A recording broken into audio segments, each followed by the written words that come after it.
This year I travelled to London to play in the biggest Pokemon tournament to date held outside of Japan, EUIC 2026. But we're not here today to talk about that tournament, we're here to talk about another tournament held on the same weekend but played in a completely different format. I'm talking about the Holon Cup.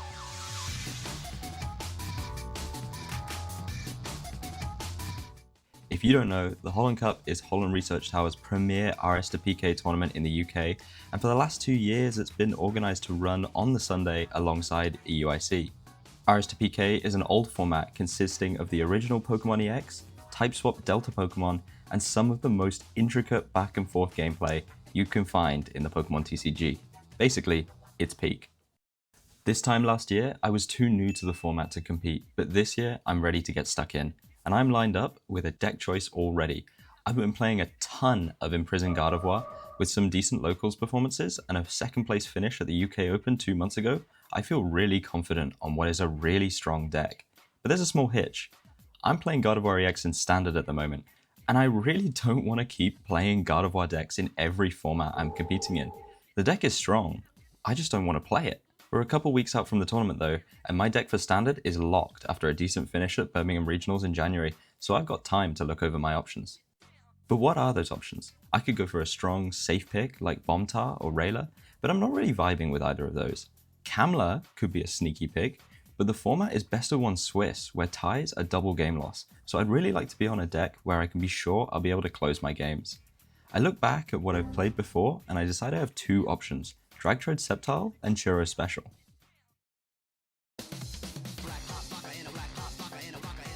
Dragtile is a strong contender. The setup guaranteed by Dark Dragonair is super consistent, and being able to slow opponents down with an early Sceptile EX while swinging with bulky Dark Dragonite is really strong, and the deck can pivot to whatever attacker it needs with just a Holon Mentor finding Cast Form in the attacker. But there's an issue. The deck really struggles into Railer, trading really poorly into Rayquaza EX and taking weakness damage from Stantler. And that, combined with the uptick of Pidgeot and Bombtar, threatening solid Rage clutch KOs on Dragonite and ATM Rock board wipes, I decided this just isn't the time to be playing Dragtile. We're 2 weeks out from the tournament at this point, and I've narrowed my choice down to Churro Special.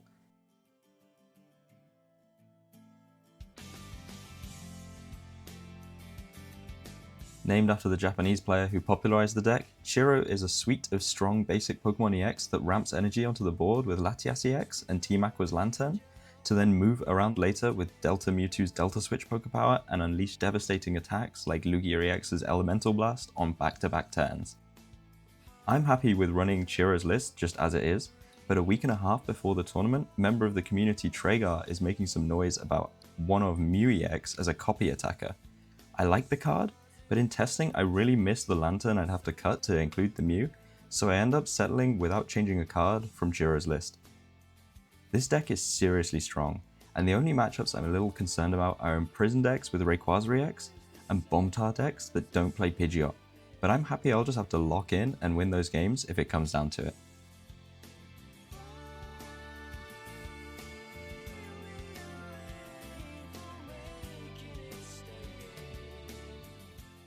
After a weekend in London, it's Tournament Sunday. 52 players have shown up for the Cup today, and from the meta breakdown, it looks like the majority of players are on top tier decks.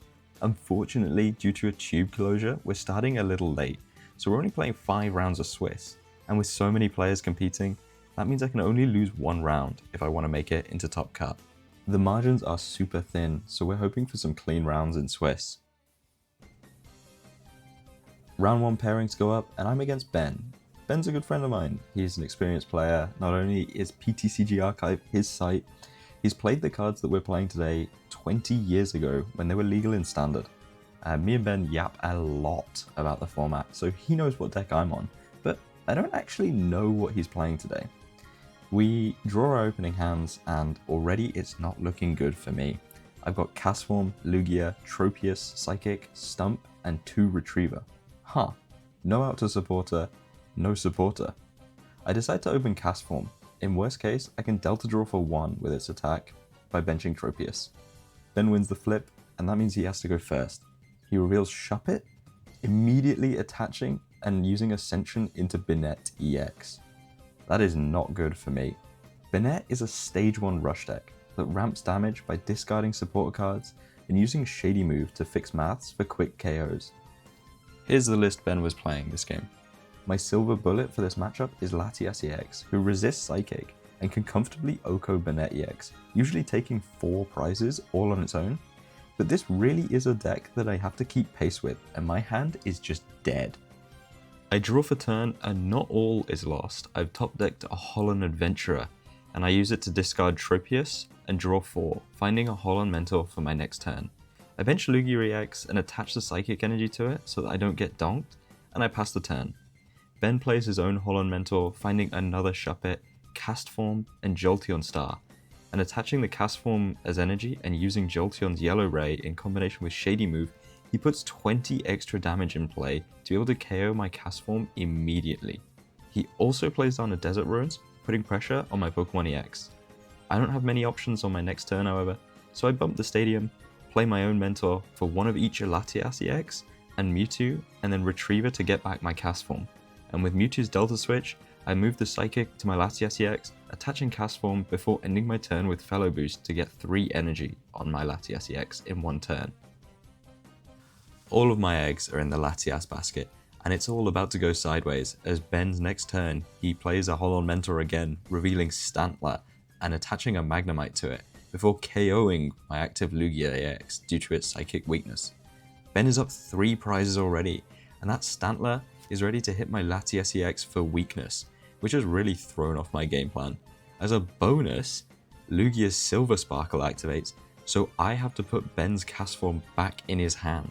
I have no Gust, so this is really just me giving Ben more resources. Latias is ready to attack though, so I Mentor for another Cast Form, I get Lapras for next turn and Alakazam Star just in case, taking the KO with Mist Ball. In response, Ben reattaches this Cast Form, establishes another Desert Ruins and plays a Rockets Admin, putting himself to a 3-card hand and me to a 4-card hand. Off the Admin, he evolves his bench Shuppet into Banette EX, finally using Stantler's Push Away to hit my Latias for 40 damage, whilst taking the only Holon Transceiver out of my hand. I have another energy, so I just attach and KO the Stantler, evening the game up at 3-3. But even though Ben can't attack on his turn, the residual damage from Desert Ruins is too much, and Shady Move takes the KO on my Latias EX. Ben's at 1 prize left, and Stantler ensured I have a dead hand, so I have to pray he has no energy whilst Alakazam Star's Psychic Select picks up a Transceiver to get me back into the game. Ben shows me the Psychic energy in his hand, and with that, I've lost round 1. Not quite how we wanted to start, but I can still win out to make top cut. Symbolots on Cheerio Box. I don't think he knows how to play Chirp. I sit down for round 2 and I'm up against Ellie. My opening hand is pretty good. I've opened Magnemite, but I've got a Transceiver and 3 basic energy, so I've got plenty to use Fellow Boost with. Ellie flips over Pikachu Delta and I know I'm up against RaiEggs. RaiEggs is a stage 1 spread deck that wants to spread damage with Raichu and Exeggutor, often without taking knockouts, so that when you KO one of their attackers, Scramble Energy can power up Metallic Thunder and Split Bomb in one attachment. RaiEggs hasn't got an engine other than Cast Form's Delta Draw, so it can suffer in the late game if it can't set up enough early. Here's the list Ellie plays in this match. For me, my 2 copies of Regirock EX that heals itself and Oko's Raichu and the 3 Giant Stump in my deck to clear damaged Pokemon off of my bench make this a pretty comfortable matchup. I win the flip, attach to Magnemite and pass. Ellie has nothing and just has to pass back to me as I Mentor for Regirock and Latias, getting down 2 energy with Fellow Boost. I'm threatening to end the game on the next turn, and thankfully Ellie draws a Mentor for turn and gets down 3 Execute. Ellie's leaning into Exeggutor as I'd have to deal the additional self-damage with Regirock's Tonnage to KO it, from which point she can actually threaten to KO the Regirock. She evolves up into Raichu and attaches a Scramble Energy, retreating it to the bench before passing the turn over. I could Mentor for Mewtwo and Cast Form and start taking KOs here, but if I were to attack now with Regirock and Ellie has exactly Cessation and Desert Ruins, Raichu would be able to KO me and I would lose a lot of momentum. So I choose to wait before attacking and I set up for another turn. I play Castaway for a Mentor, Balloon Berry, and more energy that I attach to my Regirock and Latias, passing over the turn. Ellie plays a draw supporter, finding 2 Executor and a Magnemite to attach to her active Execute, using Rollout. I still don't want to commit to Regirock, so I play Mentor for Jirachi EX, Mewtwo and Lapras, using Delta Switch to move energy off my Latias and Magnemite to Jirachi, and abusing Execute's Psychic Weakness for a cheap KO. This way, I can apply pressure without promoting Regirock EX. So if we look at Ellie's board from here, her one Raichu has to be saved to check my Regirock. So she can't actually threaten to use Metallic Thunder right now on my Jirachi, so my Jirachi is safe. If we both got to OHKO each other back to back, Ellie's one prize deck would surely win the prize race, but as she has no second Pikachu, she has a dilemma. If she spreads damage to the rock, it will just heal off that damage. She can't actually threaten to KO it unless I promote it. Alternatively, if she doesn't spread and instead uses Raichu to KO my Jirachi, I send in the rock, and not only does it take the KO, it also doesn't activate Scramble energy when I take that KO, so Regirock will be unchecked for at least 2 KOs. Ellie picks a third option. She chooses to ignore the rock. She attaches Scramble to her Executor and plays down a Curse Stone, leaning into spread using Split Bomb to put 30 damage on the Jirachi EX and also taking the KO on Magnemite. My turn from here is pretty chill. Ellie would need a full board of 6 Delta Pokemon and a double Rainbow Energy in hand to KO my now 60 HP Jirachi EX with Delta Circle, so I just attach again and use Super Psybolt for the KO. Ellie is out of other prepped attackers, so she has to go in with the Raichu already, and although the Curse Stone didn't stay in play, she decides to use Zap to spread more damage and get Regirock active. This turn she also finds another Pikachu and manages to get a Holon Voltorb attached to it, so there is a line for her to KO Regirock next turn. My memory of the game from here is not quite 100%, but I'm pretty sure the game unravels as Regirock takes the KO, Ellie uses an Executor with a Scramble to Split Bomb, hitting the Regirock and putting my Jirachi down to 10 HP, but I just KO the Executor back with Regirock. And although Ellie finds the Pikachu, she needs to find Double Rainbow and Raichu to stay in the game, and she needs to find it off of a Rockets admin and she just doesn't hit it, at which point I'm too far ahead and Ellie scoops up the game. Doesn't he usually play Dragtrode? I think I thought so. that was like his Dragstone signature. Or, Banette or whatever. Round 3 is up and I've paired into Mitch. I've played against Mitch before in Standard, where he champions Fortress EX, so naturally he's on an Electrode EX deck here in RSPK. He's playing BombCatty, a deck that turbos through its deck with Delcatty's energy draw, using Electrode EX to reload like 1 billion energy onto a Delcatty to take massive OHKOs, whilst abusing Pow Hand Extension and Rockets admin to disrupt. Here's Mitch's list. BombCatty is really weak to Power Lock though, so my main game plan in this matchup will be to spam Jirachi EX's Shield Beam until I've set up enough attackers that Mitch can't actually disrupt me out of the game. I go first, and with a dead hand, I just attach Pass to Latios. Mitch has one too though, and with a Skitty on a Voltorb on bench, he plays a Rockets admin, using Skitty's minor errand running to search some energy out of his deck. Off the admin I found a Mentor and a Psychic Energy, so I get Mewtwo, Jirachi and Lapras using Delta Switch to move that attachment off Latias from earlier to Shield Beam immediately. Attaching my energy correctly is going to be big for me as I set up, as missing Shield Beam because my energy gets moved by Pow Hand Extension could give Mitch the momentum he needs to steamroll me. For example, if I was to have attached Cast Form to the Jirachi there, and Mitch finds a Pow Hand Extension, not only does he move both the energy off of the Jirachi EX with one Pow, but I don't have any basic energy on board to be able to Delta Switch with Mewtwo to get back to Shield Beaming, so I would be stuck. On Mitch's turn, he plays a Holon Mentor, searching out 3 more Skitty and using Lullaby with the Skitty in the active. I hadn't even noticed, but all 4 of his Skitty have the Lullaby attack and can put me to sleep, so Mitch just has to wait until sleep sticks for a turn to pop off. He'll have to keep waiting though, as Jirachi immediately wakes up and I start developing another Jirachi on the bench. Looking back, I definitely didn't need another Jirachi, but having one in case Mitch draws a Scramble and starts attacking isn't terrible. I use Shield Beam again, KOing the first Skitty, and Mitch sends in another Skitty and puts me back to sleep. Jirachi wakes up again, and I Shield Beam, keeping up the lock. Mitch uses Lullaby again, and this time Jirachi stays asleep, but I'm ready with Tropius, instantly waking up Jirachi for another Shield Beam and another KO. 2 Skitty down, 2 to go.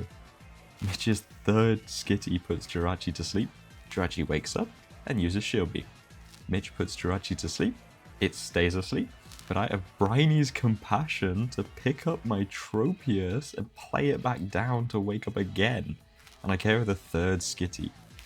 Mitch now has to promote his last Skitty and put my Jirachi to sleep, and this time I don't have another Briny, I don't have another Tropius, and I haven't drawn all three of Giant Stump, Windstorm, and Pokemon Retriever to discard, recover, and replay my Tropius to wake it up for the first time this game.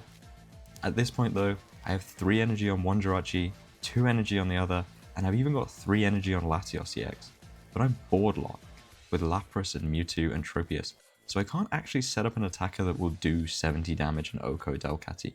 I decide to attach to Mewtwo, threatening a cheeky energy burst if I can find a cast form. I send the turn over to Mitch, and with no power lock he pops off, using energy draw to draw 3, then surprise time machine to reuse energy draw to draw another 3, popping Electrode, sending me to 1 prize card. He has 1 Delcatty with a stack of energy on it and nothing else on board, so he just sends a Rockets admin, putting me to a 1 card hand. Off the Rockets admin, he finds a Power Hand extension and chooses to pull up my Mewtwo and KO it. And although it might be the right call, it's only worth a single prize, so it's going to take Mitch 3 more turns to win the game, and I have 3 powered up attackers. I send up Jirachi and swing with Super Psybolt, doing half of Delcatty's health. Mitch admins me to 1 card again, but he can't KO 3 attackers in 1 turn, and he can't stop me from promoting one of the 2 Jirachi and taking the KO on my turn. So after Pow pulls up the Latios for the knockout, Jirachi comes back up and finishes the game. At this point, I'd like to apologize to Mitch for doing this terrible, evil, mean strategy, but it is what it is. Loki, we might be back. I'm 2-1 and I need just 2 more wins to turn it around.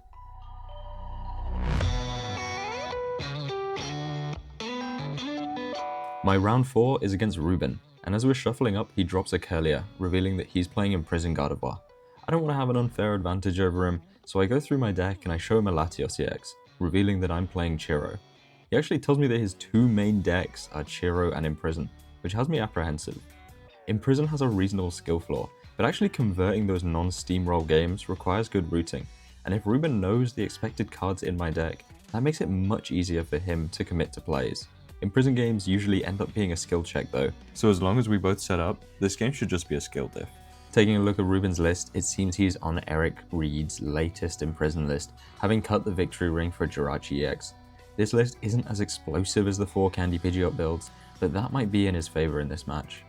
Imprison is a slow-moving Stage 2 deck that builds inevitable boards with Pidgeot and Energy Jump, using the raw stats of Gardevoir EX and the flexibility of its tech attackers alongside the Imprison power to squeeze out opposing boards. It's a scary deck, so my game plan, again, has to revolve around Jirachi EX, but this time the card is even more crucial. Gardevoir EX only does 80 damage with Flame Ball, not enough to KO Jirachi, and Jirachi comfortably 2-hit KOs Gardevoir back due to its weakness. As Jirachi applies Power Lock with Shield Beam, moving energy off Gardevoir EX with Flame Ball can sometimes leave it stranded in the active, but leaving energy on it leaves the Imprison player vulnerable to losing a lot of energy to Super Psybolt. Most modern Gardevoir lists also play Sceptile EX, which makes this matchup one where Lantern shines, being able to get extra energy accelerated mid-turn to offset the effect of extra liquid. I need to make sure I watch Ruben's board closely this match, as I can force him to discard valuable development with Giant Stump if he's not careful. Finally, this is a game where I want Latios EX to not hit the field, as Imprison decks play Mewstar and can copy Ice Barrier, which can be devastating if I've not got a way to set up Alakazam Star or discard Latios with Giant Stump. With all those matchup intricacies said though, we get into the game and oh my god, I've bricked again. I open Latios, Water, Castform, Lugia, Kyogre, Stump, and Windstorm. Wahoo! I go first and I attach Pass. Ruben's opened a Castform and he plays a Mentor to get Trico, Ralts, and Pidgey. He attaches a Spec Metal to his Castform, he Delta draws for 2, and my turn is a nothing burger, as I draw an energy, attach it, and use Ice Barrier for 30. Ruben's turn is kind of bleh too though. He plays a Holon Adventurer, seems to draw nothing good, and then just Delta draws for 2 again. I mean, I guess I'm taking a KO here. My hand is still dead, but I knock out the Castform, and the prize card doesn't help me. But Ruben has to actually promote his Ralts and attach an energy using Hypnosis. If Latios wakes up at this point, I could KO his only Ralts and his only energy in play, but I think I used all of my sleep luck last round, as Latios stays asleep. Ruben's finally getting on board. He plays a Mentor for another Ralts and Jirachi, retreating into it to use Make-A-Wish to evolve up into Pidgeotto. So he's threatening a Pidgeot next turn, and I really need my deck to provide. Latios is still asleep even, so I can't take the KO on Jirachi this turn. And my draw for turn is... Archie? Okay. I play it, and I haven't had a deck search yet, so I don't even know if the Lantern's in the deck. But there he is, what a champ. And I get him onto the bench, and pass the turn. Ruben is picking up the pace now. He has a Pidgeot in hand, and uses Quick Search to evolve into Growler, then using Make-A-Wish to make Sceptile EX. Latios is awake, and this turn my deck hears me, and I draw Adventure off the top. I play it, and draw into a Miracle 2 energy and Castaway for next turn. 1 energy goes to Lantern, 1 goes to Latios, to account for that Sceptile EX's extra liquid, and I use Ice Beam for 30. Ruben's board is still a bit slow on energy attachments, and he puts an energy on one of his bench rolls, using Make-A-Wish to evolve up into Psychic Curlier. Playing the Castaway to get a Mentor for next turn, I'm in the game, and I decide to get creative. Ruben's board might be scary, but as I said, he's behind on energy, and I can afford to sit on my hands for a moment, as he doesn't have a cast form in play, and his Jirachi only has 10 health left. If the Jirachi attacks again, it'll KO itself, so if I leave it around, he's gonna have to retreat it. If he doesn't retreat it, he'll likely have to pass with it in the active, as he's not gonna commit more board space to development Pokemon. I've got a stack of energy on this Latios EX, and I want to get use out of it. And it could actually get O-Code by Psychic Boom from that Curlier next turn. So I decide to bench Cast Form and retreat to it. I also decide at this point I'm likely to get hit by a Rockets admin, so I play down Lugia EX and attach an energy to it to try and diversify my invested energy. And I've even got another decision point for Ruben, as I play down Regirock and Kyogre before using Giant Stump. For me, I've just thinned some cards I wouldn't like to draw from my deck. But for Ruben, he has to choose Pidgeot, Sceptile, Curlier, or Ralts with energy. He actually chooses to discard the Sceptile EX, which is a huge win for me. I pass turn and brace for the worst, and Ruben announces, that's the perfect top deck. In a whirlwind of actions, he removes my Giant Stump with a Windstorm, powers up my Latios, plays Retriever to put the Sceptile line back into the deck, evolves the Curlier into a Delta Gardevoir, and slams a Rockets admin, finding Mewstar and Trico to fill his bench. All without using Quick Search. He did evolve the Curlier with Psychic Boom though, so my Latios doesn't actually seem like it's gonna get KO'd this turn, which is kind of interesting. What's also interesting is that Ruben attaches a Warp Energy to his Jirachi, and then tells me he's fucked it, as his plan was to use Mewstar to copy Ice Barrier. But if he wanted to do that, he needed to attach that energy from hand to Mew and not Jirachi. With this mistake, Ruben chooses to energy jump one of the Warp Energy from his Jirachi to his Mew and actually copies Delta Draw, having to settle for some cards for next turn. Off Ruben's admin, I'm flying. I hit a Holon Mentor and a Giant Stump, so I play the Mentor for Jirachi EX, Mewtwo and Cast Form, Delta switching over some energy to Lugia and Jirachi, before stumping away my Cast Form and Latios EX. I'm now safe from Mew copying Ice Barrier, and with Shield Beam locking powers, Ruben has very few options. The option Ruben picks is to attach Cast Form to his active Mewstar and copy Shield Beam, and this means he's losing momentum again, as I attach to Lantern and take down the Mew with Shield Beam. At this point, it's looking dire for my opponent. He has a Warp Energy stuck on Jirachi and a Delta Rainbow on his Gardevoir Delta, but without powers, he can't really make an attack. He mentors for Jirachi EX, which is a bit of a surprise to me, but he doesn't have an attachment in his hand, so he just passes, leaving his Pidgeot in the active. And as Ruben's POW hand extension is in the discard, I just retreat my Jirachi to the bench, sending Pidgeot to the Shadow Realm with Lantern. Ruben plays a Rockets admin to try and find a Psychic or a Cast Form to at least attack, but when he misses, he just scoops up the game. Let's fucking go. I've clawed back a 3-1, and this final round of Swiss is my winning in to top cut. Wish me luck, chat.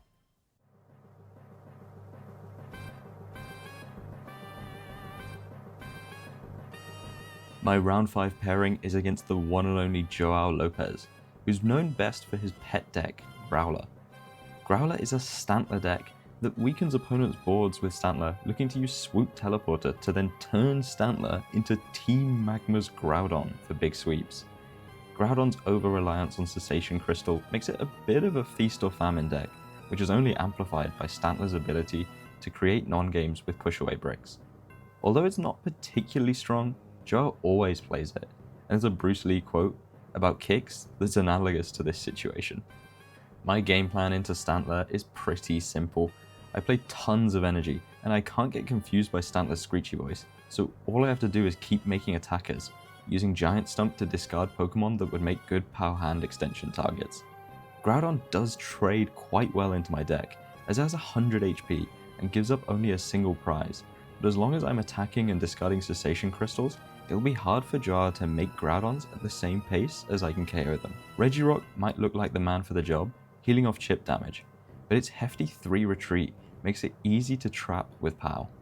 Latias might look good, resisting Groudon and OHKOing it, but discarding energy isn't something I want to do in this matchup, and Latias is weak to Stantler.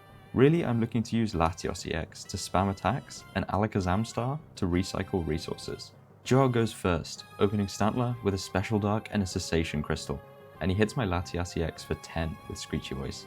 I'm well unhappy about the cess, as I've got a mentor to go get Alakazam, Latios and Magnemite, but without powers, I can't use Fellow Boost to get a second energy down, and without bodies, I can't retreat my Latias out of the active, so I just attach to the Latias and pass. Joao has a slow turn. He just plays a Desert Ruins, attaches an energy to Stantler, and uses Push Away. He actually sees my hand as kinda dead, and takes my only Holon Transceiver, and Latias EX is now at 40 damage. I top deck another Mentor though, and use it to grab more energy. I actually choose to attach the Balloon Berry in my hand to Latias EX, and discard the last remaining Trainer card in my hand with Mentor. So Joao has no targets for Push Away. Attaching Magnemite to my Latias EX to play around energy removal too, I'm threatening a KO for a Donk next turn.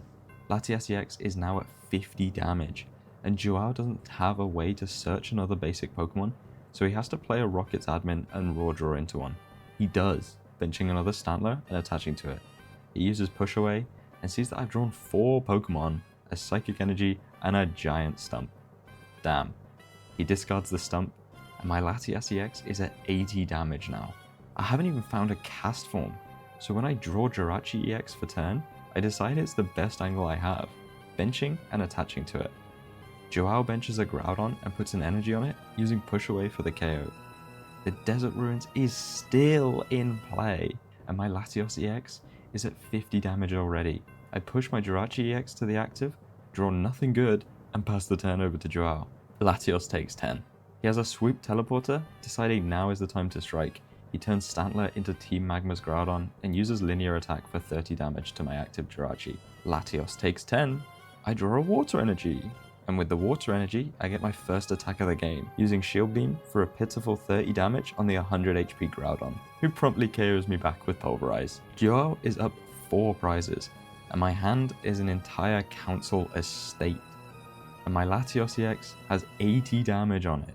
It'll get KO'd if I can't discard it with Giant Stump this turn. I have a think, tell Joao my process, and he agrees.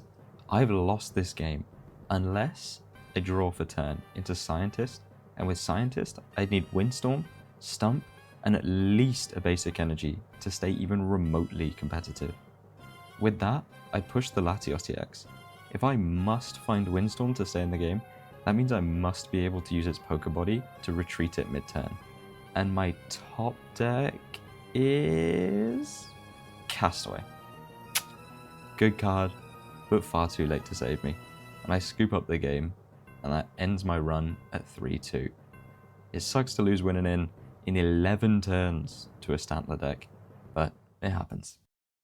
So that's it. I've flubbed out at 12th overall, missing top 8. And sadly for Joao, he doesn't get top 8 either, as he has a tie. which lowers his opponent's win percentage, so he places 9th on resistance. I guess that would have been me if I did win. Overall, I was pretty happy with the deck and my play, but it sucks that I just opened bricked hands almost every game. The one comment I have about the list is that I will always vouch for Lantern. I love that little guy. I'd like to thank all of my opponents for being great to play against, and the wider UK RSPK scene for being a great bunch. Special shouts go to Ben, he's my GOAT, and big ups to the tournament organizer, HRT. They host a regular RSPK locals every week on Thursday evening UK time, so if you're interested in getting involved in the format, you can find links for that on their Twitter. I'd put a segment in here about the whole "ooh, tournament got shut down" drama, but that only happened during winners finals, so I wasn't about to see it go down, and I don't think I'd add anything that hasn't already been said. Thanks TPCI, let's shut down community events, as they're winding down anyways. Very cool. What a stupid situation. If you're still here and conscious, I would like you to algorithm boost the fuck out of my video. Please press all of the buttons and like open 5 more tabs, put them on mute and just like watch it again in the background.